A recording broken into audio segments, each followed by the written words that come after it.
Shri Chaitanya techno school है आपके बच्चों के भविष्य की सक्सेस की एशिया's largest group of educational institution awarded Asia's greatest brand and more. Expert in Olympiad CBSE curriculum. 36 सालों से quality education with 8 lakh students and 700 plus campuses का भरोसा अब रवाड़ी में.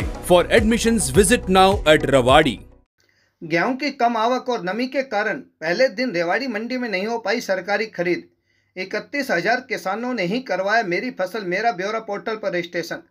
सरसों की बम्पर पैदावार के कारण किसानों का गेहूं की फसल पर रहा कम रुझान। ये तस्वीरें हैं रेवाड़ी अनाज मंडी की, जहां 1 अप्रैल से गेहूं की सरकारी खरीद शुरू होनी थी, लेकिन गेहूं की कम आवक और नमी के कारण पहले दिन सरकारी खरीद शुरू नहीं हो पाई। हालांकि मार्केट कमेटी के सचिव के अनुसार उनकी तरफ से खरीद की सभी तैयारियां पूरी कर ली गई हैं। बात रही व्यवस्थाओं की, तो मंडी में किसानों के खाने पीने और बैठने की सभी व्यवस्थाएं अच्छे तरीके से की गई हैं। मार्केट कमेटी के सचिव ने बताया कि इस बार गेहूं खरीद के लिए पोर्टल पर सिर्फ 31,000 किसानों ने ही रजिस्ट्रेशन करवाया है, जिसके कारण इस बार सरसों की बम्पर पैदावार है, जिसके किसानों के अच्छे दाम भी मिले हैं और यही कारण है कि इस बार किसानों का गेहूं की पैदावार के प्रति कम रुझान रहा है। रेवाड़ी से राजकुमार के साथ भानु शर्मा की रिपोर्ट। आप हमारे चैनल को लाइक सब्सक्राइब शेयर करें। गेहूं की खरीद शुरू हो रही है, किस प्रकार की तैयारी? आज से गेहूं की जो सरकारी खरीद एमएसपी पे 2015 रेट में होनी है, उसकी हमारी पूरी तैयारियां हैं। जहां तक मंडी में तैयारियों का सवाल है, दोनों गेटों पे हमने कंप्यूटर लगाए हुए हैं।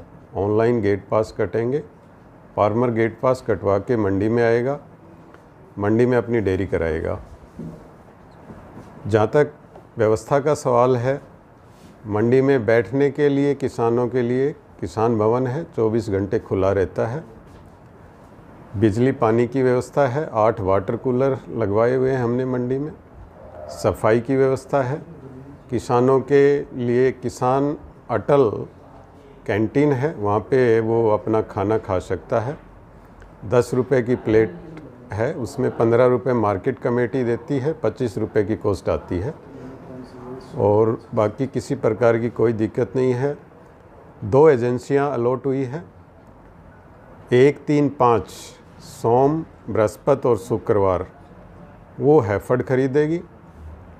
2, 4, 6 उसमें मंगलवार, बृहस्पतिवार और शनिवार उसमें वेयर हाउस खरीदेगा। ज़िले में 3 खरीद केंद्र, 3 मंडियाँ अलॉट हुई है, बावल, रेवाड़ी और कोसली। बाउल में 6 के 6 दिन जो है वो वेयर हाउस की खरीद है।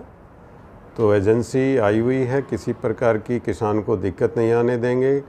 अभी गेहूं की आवक स्टार्टिंग में जो है धीरे चलेगी, जैसे जैसे समय के हिसाब से आवक बढ़ेगी। किन किसानों से गेहूं की खरीद की जाए? जो किसान मेरी फसल मेरा ब्यौरा पे रजिस्टर्ड फार्मर है, उसकी गेहूं खरीदी जाएगी।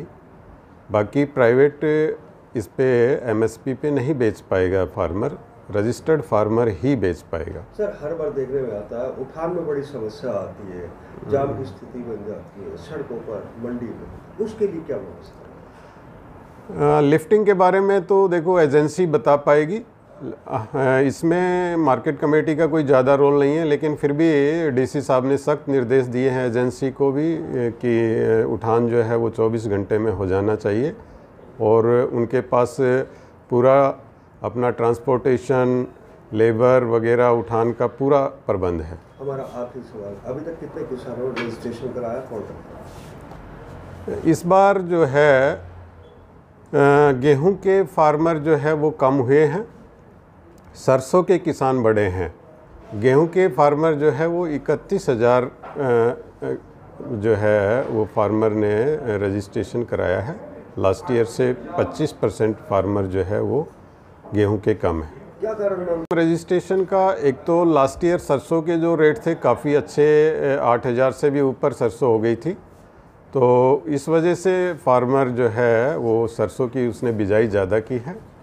यानी कुल मिला के रुझान सरसों की तरफ ज़्यादा गया? जी, सरसों की इस बार क्षेत्र बड़ा है लेकिन उसकी यील्ड कम आ रही है। उपज जो है वो बारिश से काफ़ी नुकसान हुआ है, तो उपज में लगभग 25-30% नुकसान है।